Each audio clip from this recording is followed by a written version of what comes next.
This is a Roll to Hit Gaming First Look. In this video, we begin our game showcase. The first look covers components, rules, and setup. It is designed to give you a quick introduction to a game you might have interest in. Welcome, and thank you for joining us. Let's head into the game room for your Roll to Hit Gaming First Look host. Welcome back. I'm Lucas from Roll to Hit Gaming, and today we'll take our first look at Viticulture Essential Edition. In Viticulture, players find themselves in the roles of people in pre-modern Tuscany who've inherited meager vineyards. You'll manage your vineyard by planting and harvesting grapes to make wine that you'll sell for victory points and cash. You'll reach out to and engage your visitors who are eager to help out around your vineyard, and each brings a unique skill set to your business. This Essential Edition includes the second edition of Viticulture, along with several elements from the original Tuscany expansion, handpicked by designer Uwe Rosenberg. With our grapes aging on our crush pad, let's take a few minutes to learn to set up and play Viticulture Essential Edition. Let's begin by setting up the play area for Viticulture Essential Edition. Place the board in the center of the table in reach of all players. Each player places their rooster token above the wake-up chart on the left side of the player board and their cork token on the start space of the victory point track. Each player should also take their wine bottle token and place it in the center of the residual payment tracker. Shuffle the green, yellow, purple, and blue decks and place them on the board in their designated space.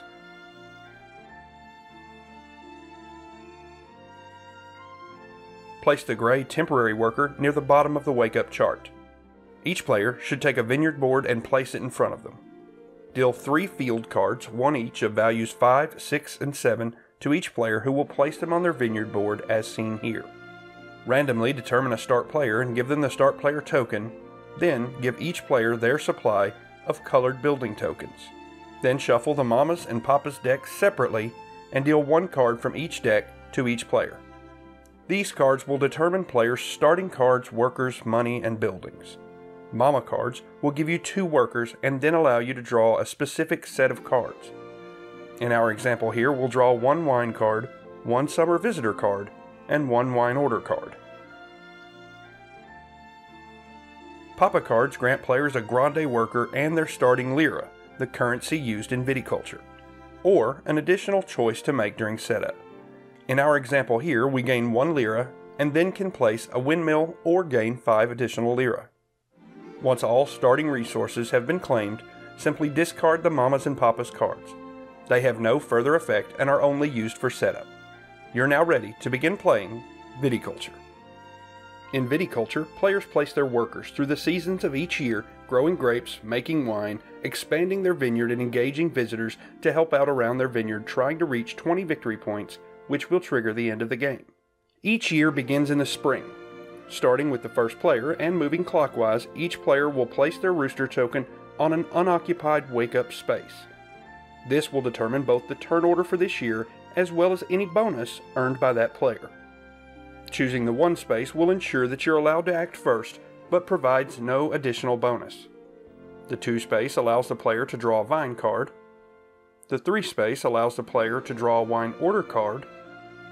4 grants the player 1 lira. 5 allows the player to draw either a spring or winter visitor card. 6 awards the player 1 victory point. And 7 grants the player an additional regular worker for this year. Take the gray worker token from the board and add it to your supply of available workers. Once all players have placed their rooster tokens and claimed any applicable reward, play moves to the summer season. But before we cover the summer, let's talk about how your workers function. Each action space has 3 placement spaces as shown here. The first is the only space available in 2-player games. In 3 to 4 player games, the first 2 are available, and with 5 or 6 players, all spaces are available. A worker may be placed on any available action space.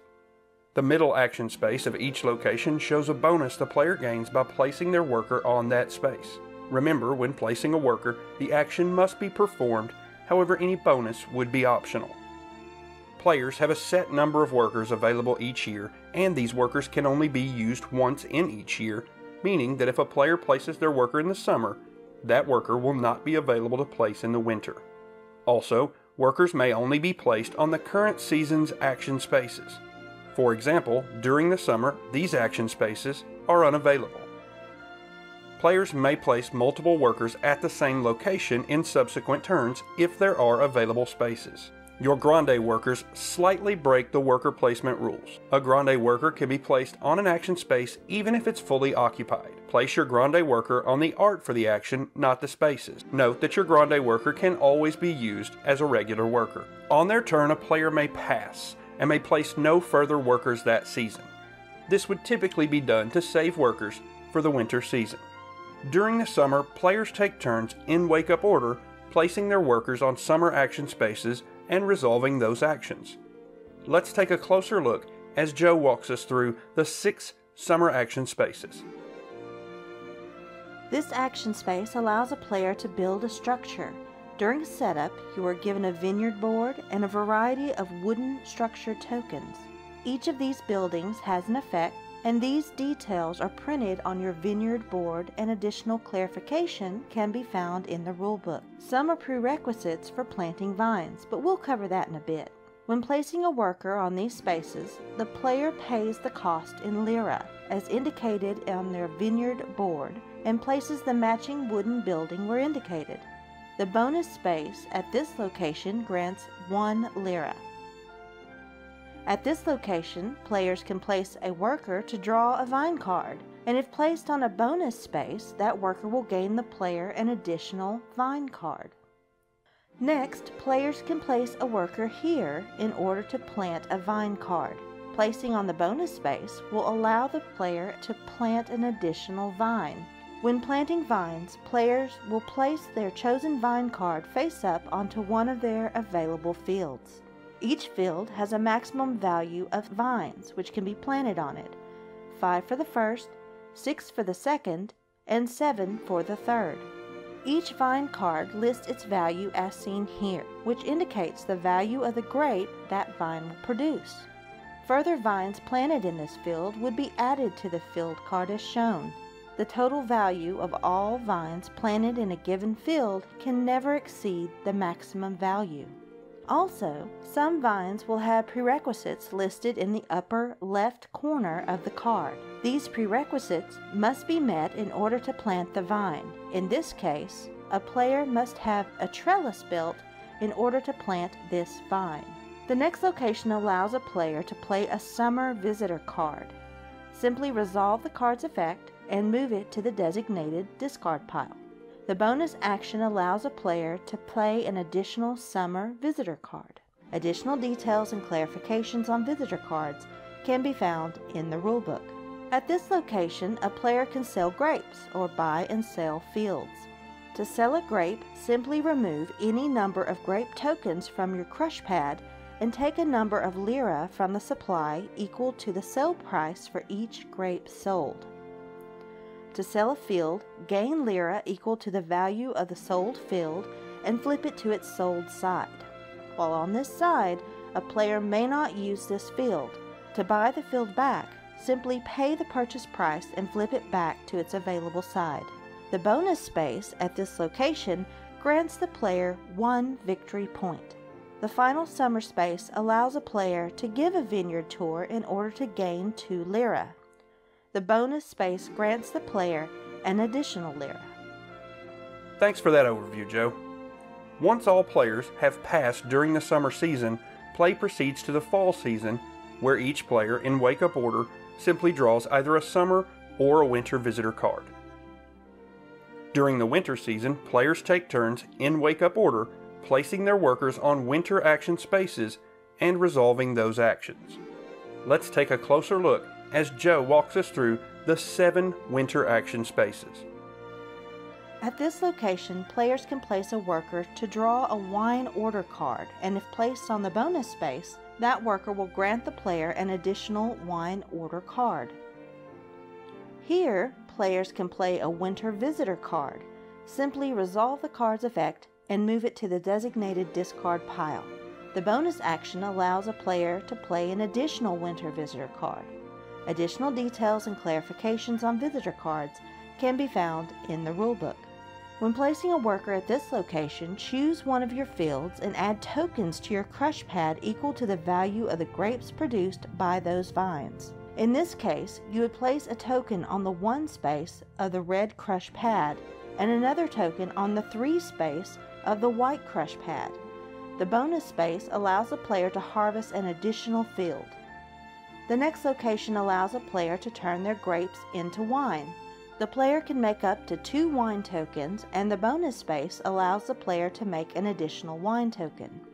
When making a red or white wine, the player simply moves their grape token from their crush pad and places it into their cellar on the same valued space. Note that your cellar has 3 sections, and you only begin the game with a small cellar, meaning that you can only make up to 3 valued red or white wine.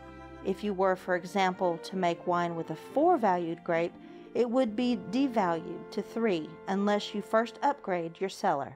If your cellar has been upgraded to a medium cellar, you can make blush wine.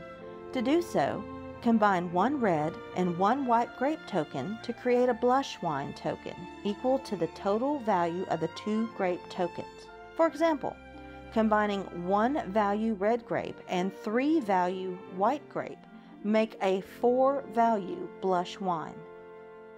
If your cellar has been upgraded to a large cellar, you can make sparkling wine. To do so, combine 2 red and 1 white grape tokens to create a sparkling wine token equal to the total value of the 3 grape tokens. Once you have wine, you can place workers here to fill orders. The bonus space at this location grants 1 victory point. When filling a wine order, select and reveal a wine order card from your hand. Wine order cards have 1 or more wine icons in the upper left corner of the card. These icons list the minimum value of wine that must be used to fill the order. In our example, you need 2 red and 4 white. We will remove the 3 red wine token and the 4 white wine token and return them to the supply. Then gain the reward listed at the bottom of the card. In this case, we'll gain 3 victory points and 1 residual payment. When a player gains a residual payment, they will move their marker along the residual payment track by the appropriate number to a maximum of 5. At the end of each year, players gain bonus lira based on their position on this track. Players start with 2 workers and a grande worker. As your vineyard grows, you'll probably want more. Players can visit the space and train new workers. Simply pay 4 lira and bring a new worker into your pool. You should place this worker near your vineyard board, as it cannot be used until the following year. The bonus space grants the player 1 lira. And finally, players can place workers on this space to gain 1 lira. There is no bonus at this location, but there is also no limit to the number of players or workers who can visit this space in a given year. Thanks again, Joe. Once all players have passed during the winter phase, play proceeds to the year-end phase. All players will age their grape and wine tokens. Simply move all of your grape and wine tokens up by 1. Note that tokens cannot be raised above value 9, and any wine in your cellar can only age beyond value 3 if you've built a medium cellar, and beyond value 6 if the large cellar's been built.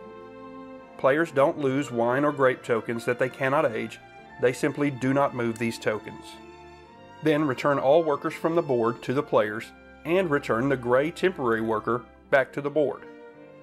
Next, all players will collect residual payments based on their position on the residual payment tracker. Then all players discard down to 7 cards, placing any discarded cards into the appropriate discard pile. Finally, rotate the first player token counterclockwise and remove all rooster tokens from their wake-up spaces. A new year will now begin with the next spring phase. Once a player reaches 20 victory points, that triggers the end of the game and players finish that year. Then the player with the most victory points is the winner. There's a lot to Viticulture, but I think after a turn or 2 your players will really pick up on the flow, and once you do, this is one of those easy to play, difficult to master kind of games. Obviously, we couldn't cover every rule in this first look video, including a friendly variant and solo play, which I'll let you explore on your own. Hopefully, this video will help you get started or help you decide if this is a game for you. I want to thank Joe for walking us through the worker placement locations and remind you to check back soon for our impressions video of Viticulture, where I'll let you know what I thought of it and what die rating this game earned. Until then, I'm Lucas from Roll to Hit Gaming, and thanks for playing along. Thank you for joining Roll to Hit Gaming for another First Look, where we go inside the box, through the rules, and onto the table. If you like what you saw and want to see more, please click the like and subscribe buttons. Find us on Facebook and Twitter, and join us in the conversation in the comments below.